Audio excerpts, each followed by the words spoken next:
So we are here at NRA 2024 with the one and only Adam from Canik. Brother, how's it going, brother? Man, it's always great to see you. Always a pleasure. And I always feel so short next to you. What are you, 6'7"? 6'10". Yeah, they stack it that tall sometimes, you know.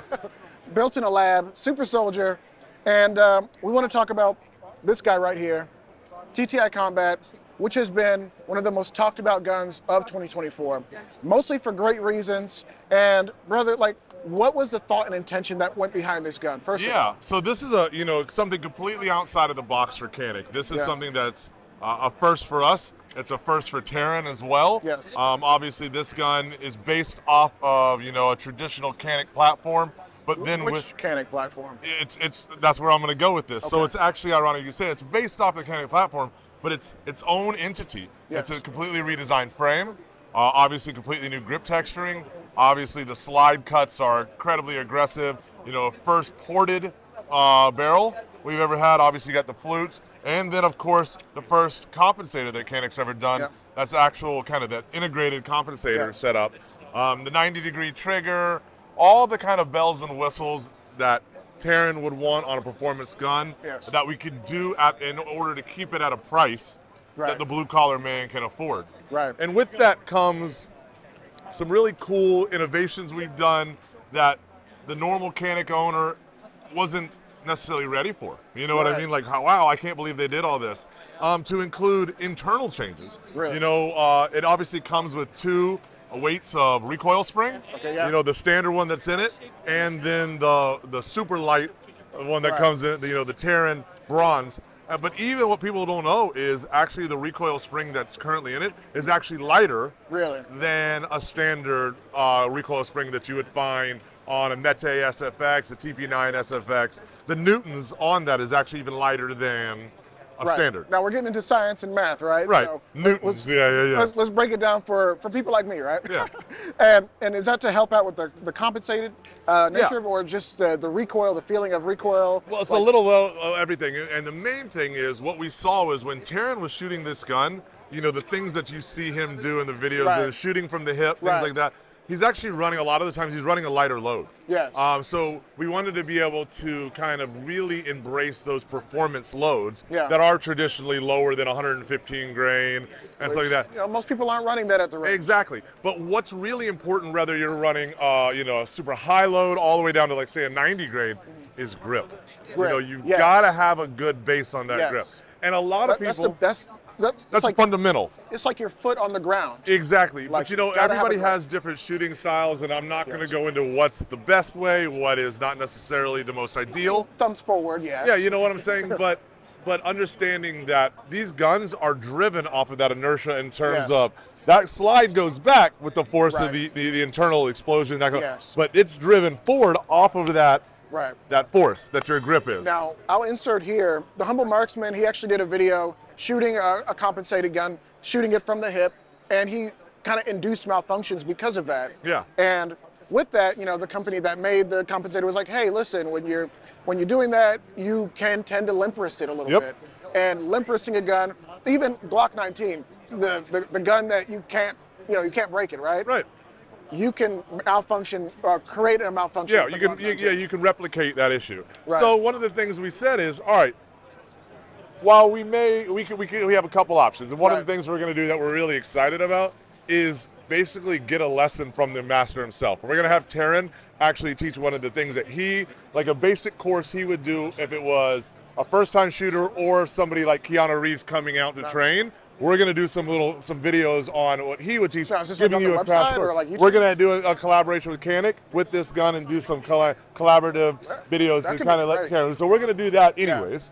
But one of the things we said is, all right, what is the only, people have loved this gun. What is the only thing we've seen any issue? And that is just that. People are like, maybe we've got like 10, I think, out of the thousands and thousands we shipped, of people saying, hey, I've seen where there's a video out there of that TTI not going back in a battery or something like that. And that really runs off of those two things, the compensated ported barrel and then a lighter recoil spring. Right. So one of the things we're offering now is we're getting it out there is we've got a new high power performance recoil spring that we're providing to any customer that's got an issue with that. We're going to get it out to them. And that's not something that is was planned. Yeah. But we were gonna just as an aftermarket, you know, as people kind of determine what they like as their load. I mean, because that's important. But what we're gonna do is we're Shooter's Canik, preference, and yeah. Canik is all about, you know what I'm saying, supporting our product, standing behind it, and doing it at a value. Yeah. So listen, we did a review on the Canik Rival, Yeah. which is one of my favorite guns ever at this point, right? Just a standard Rival, not Yeah. even the Rival S, right? And in the box, you guys throw everything from a holster to tools to additional plates. Right. Like, it's like pulling teeth to get manufacturers to put optic plates in the box. Yeah. I'm like, hey, it's an additional expense. And it's like, no, we need it. And that's the thing is I don't want our guns to be safe queens. Yes. You know, I want people actually out on the range shooting it, enjoying it. Not only that, feeling competent with it. Yes. And that's how we do that, is by providing the value, by providing the necessary tools, by providing the necessary accessories, so this can become a part of your everyday life. Right. And if that means certain people's shooting stances, shooting grips aren't traditional to a compensated gun, then we're going to do everything in our power to make sure that it embraces it and does it in a safe and reliable manner. Providing that A high-powered recoil high-powered spring for performance to make sure that it fits your style of shooting. Any idea on the MSRP for that recoil? So yeah, so it's gonna be very, very aggressively priced, and we want it to be out there. And for people that are having issues, we're just gonna provide it for them. Okay, fair enough. I love that. So we don't want to spend the entire video just talking about, oh, some people had some issues with the gun, and that's important. It is important to talk about how we can make sure everybody loves this gun, because this is awesome, dude. Yeah, and the reality Canik is, and Terran Tactical made a gun. and the reality is this.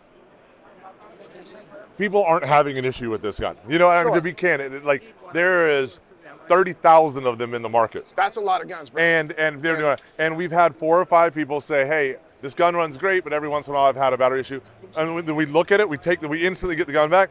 There's no issue from our side. It's running everything. Okay. But it could be a grip thing. It could be the ammo load they're running. I mean, so we're like, hey. is the biggest factor, And especially, and you see that more on competition guns because people are running a little more specialized ammo a lot of times. Right. But you know what? It's not about pointing fingers. It's about finding solutions. And that's what makes Canik so great. I can appreciate that last statement where we're not trying to point fingers at, oh, Absolutely just grip the gun better. Like, it's easy to say stuff like that. But you know, you don't know. I mean, it may be somebody that has a weaker grip because something happened. They may be younger or older in age and like kind of lost some things.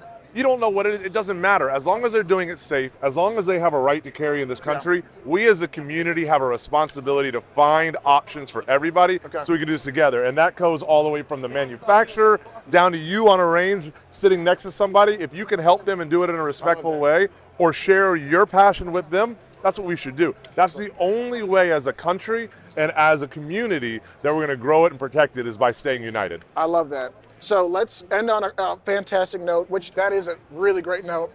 What's your favorite part of this gun? If you could just pick one little thing out and you're like, hey, listen, we need to do this on every gun going forward. The ported comp, man. The ported comp. It's cool. And I'll tell you the other thing that I wasn't sold on, but now I love the new grip texture. Bro, I saw that what you guys did with the grip texture, and I saw the Rival, and I said, hey, listen, the back panel was a little loose for me. Not in the fitment, but just the texture wasn't, where it was marrying to your palm. Where it was marrying, you know, because like we talked about, grip is the foundation of shooting. 100%. You get your grip right, you can do whatever you want. Yeah. This is amazing. This is like, come see this. Little pyramids. Like this is, it is little pyramids. Look at that. Yeah. Oh man, it's a thing of beauty. If you can even see it, I love this. So, listen. Keep doing this. We are. I know it's like, oh, well, we want it for the special. Do this. So that's one of the things, obviously, we want to respect the input that Terran put into this. Yes. So we'll find ways to continue to grow our brand without knocking off the input he put on that, because that guy has such a knack for finding a good product and making it better. Yes. I mean, that's what he's done with Glock 17s and 19s for years. Like, I mean, everybody has a Glock 17, 19. It's not my favorite gun, but I have one and I appreciate it. Then he does this magic on it, and you're like, bada boom. Bada boom, yeah. I mean, you're gonna drop $3 grand to do that, but you know, but it's still it's a touch, and it's amazing what he's done.